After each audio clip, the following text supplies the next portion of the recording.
तो बेटा सेट शुरू किया था हमने। सेट में आपको दो चीजें बताई थी, रोस्टर फॉर्म में रिप्रेजेंट करना और किसमें, सेट बिल्डर में। रोस्टर फॉर्म को कॉलम मेथड भी कहते हैं। आज हम सेट्स में कुछ और ऑपरेशंस के बारे में बात करेंगे। सबसेट क्या है, यूनियन क्या है और इंटरसेक्शन क्या है। मान लिया सेट ए है कोई, तो वो सबसेट कहलाएगा सेट बी का जब सारे एलिमेंट्स ए के बी में होंगे। जैसे ए मान लिया है 1 2 और बी मान लिया हमने 1 2 3 4। आप देख रहे हो ना, ए की ये जो ए के अंदर ये है, ये एलिमेंट्स हैं, तो ये दोनों इसमें है कि नहीं है ना इसमें। तो इसलिए क्या है, ए जो है सबसेट है बी का। ये रिप्रेजेंट करने का तरीका है, ये सबसेट का सिंबल है। समझ गए होंगे आप, सबसेट का ये सिंबल है। तो कोई सेट सबसेट कब कहलाएगा किसी दूसरे सेट का, जब उसके सारे एलिमेंट्स दूसरे सेट में होंगे। यहां B, here B is not subset of B, B is not subset of A, क्योंकि बी के सारे एलिमेंट इसमें नहीं है। हाँ, ए के इसमें सारे हैं, इसलिए ए इसका सबसेट है। ठीक है, आप समझ गए हैं। यूनियन भी समझ लो बेटा, ये हमने समझा अभी सबसेट। अब यूनियन समझते हैं। यूनियन क्या है? इट इज रिप्रेजेंटेड बाय, कैसे, it is represented by symbol, इसको इस सिंबल से लिखते हैं यूनियन, यू से। ठीक है बेटा, ये सिंबल है रिप्रेजेंट करने को यूनियन का। Let two sets A and B, then union of set A and set B is another set, एक दूसरा सेट होगा। A और B को मिलाने से एक नया सेट होगा। Union of set A and set B is another set which contain elements of both sets A and B, दोनों ही सेट के एलिमेंट्स होंगे उसमें। एग्जाम्पल से आपको ज्यादा समझ में आएगा। ए हमने मान लिया ए बी है और बी मान लिया हमने सी डी है, तो जो यूनियन होगा उसको ऐसे लिखा जाएगा ए यूनियन बी। वो क्या होगा, वो भी एक सेट होगा जिसमें ये सारे एलिमेंट्स होंगे ए बी सी और डी। तो यूनियन आप समझ गए बेटा, दोनों ही सेट के एलिमेंट्स उसके अंदर होंगे, ए बी सी डी, दोनों को मिला के लिख दिया, यूनियन हो गया। तो आप यूनियन समझ गए। सबसेट समझ लो, ए बी का सबसेट है, क्यों, क्योंकि ए के सारे एलिमेंट्स बी में है। हाँ, बी ए का सबसेट नहीं है क्योंकि बी के सारे एलिमेंट ए में नहीं है, दो है बस, 3 और 4 इसमें नहीं है, इसलिए ये सबसेट नहीं है। बी सबसेट नहीं है एक। यूनियन क्या है, कोई सेट ए है और बी है, इन दोनों के कंबाइन एलिमेंट्स को एक दूसरे सेट में लिख दिया हमने, सेट को कर्ली ब्रैकेट में लिखते हैं, और ये यूनियन का सिंबल। तो यूनियन क्या है, दोनों सेट के एलिमेंट्स को उसमें डाल दें। कोई जरूरी नहीं कि दो ही सेट का यूनियन होता, 3 सेट 4 सेट सबका यूनियन निकाला जा सकता है। ठीक है, इसको राइट डाउन कीजिए।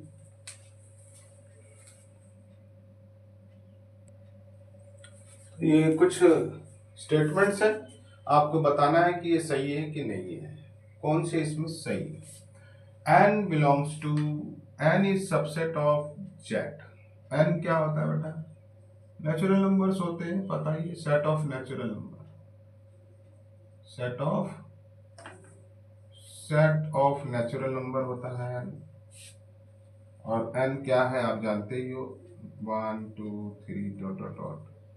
और z क्या होता है, सेट ऑफ इंटीजर होता है, सेट ऑफ इंटीजर्स, यानी कि z क्या हो सकता है, -1 -2 0 1 2 3 एंड सो ऑन, है ना। इधर सही से लिखते हैं इसको, जरा सही से लिखते हैं जरा हम z को 4 -3 -2 -1 0 1 2 3 डॉट डॉट डॉट।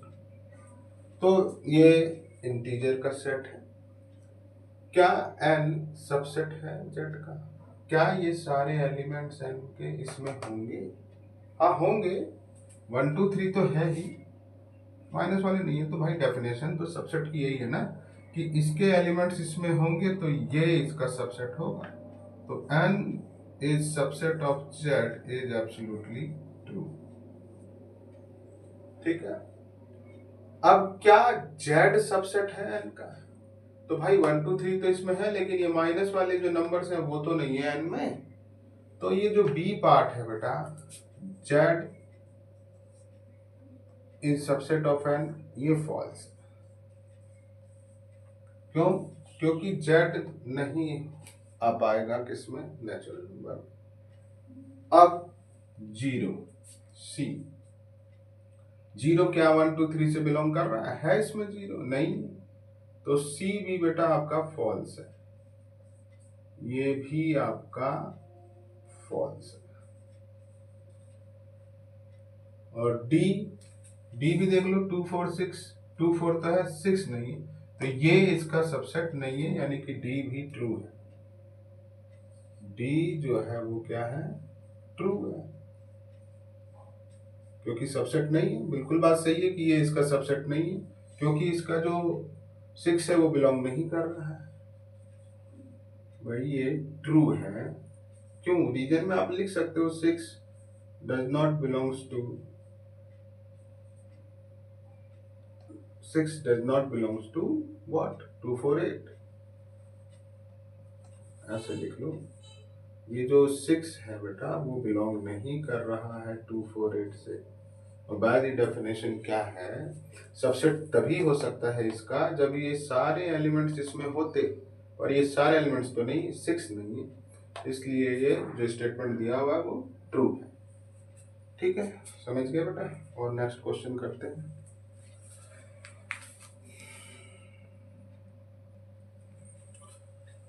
तो यूनियन की डेफिनेशन तो हमने देख ली थी कि क्या है, दोनों सेट को या 3 सेट हो तो 3 सेट को कंबाइन करके हमें यूनियन मिलता है। तो कुछ एग्जांपल्स हैं, हमें यूनियन निकालना है। तो यहाँ पे ए क्या है हमारे पास 1 2, और बी क्या है बेटा हमारे पास 4 6 7। तो ए यूनियन बी निकालेंगे तो क्या हो जाएगा 1 2, और इसके भी एलिमेंट्स लिख दो सारे, आ गया ए यूनियन बी। इसी तरह बी, बी में देखो क्या है, ए क्या है 1 2 3, और बी क्या है, इजी से आए ताकि आपको समझ में आ जाए। दोनों को कंबाइन कर देंगे, यूनियन मिल जाएगा हमें 1 2 3 4 6 8। तो यूनियन का मतलब ये होता है दोनों सेट्स को कंबाइन कर दो, 3 हो तो तीनों को कंबाइन कर दो। ठीक है, और आगे क्वेश्चन करते हैं। तो बेटा आइए अब इंटरसेक्शन समझ लेते हैं। यूनियन समझ लिया हमने और सबसेट समझ लिया। अब इंटरसेक्शन क्या है? Intersection, let two sets A and B, let two sets are A and B, then intersection of set A and set B is also a set which contain, also a set which contain common elements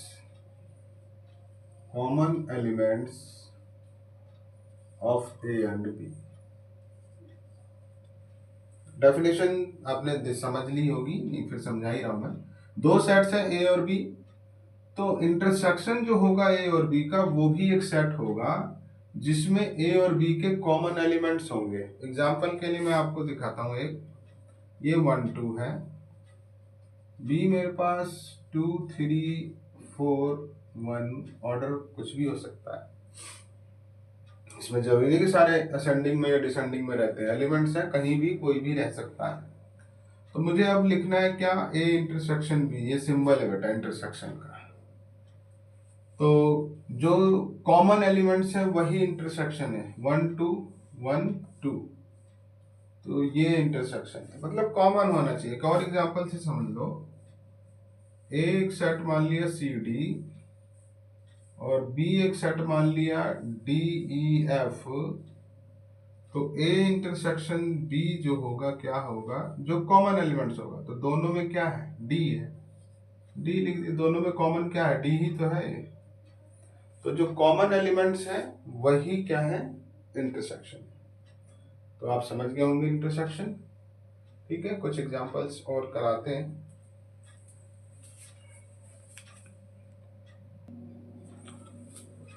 तो आइए बेटा एक question करते हैं। ए ये है, B ये है, सी ये है, आपको क्या क्या निकालना है, A union B, B intersection C, A union B का इंटरसेक्शन सी, वारी वारी से करते हैं।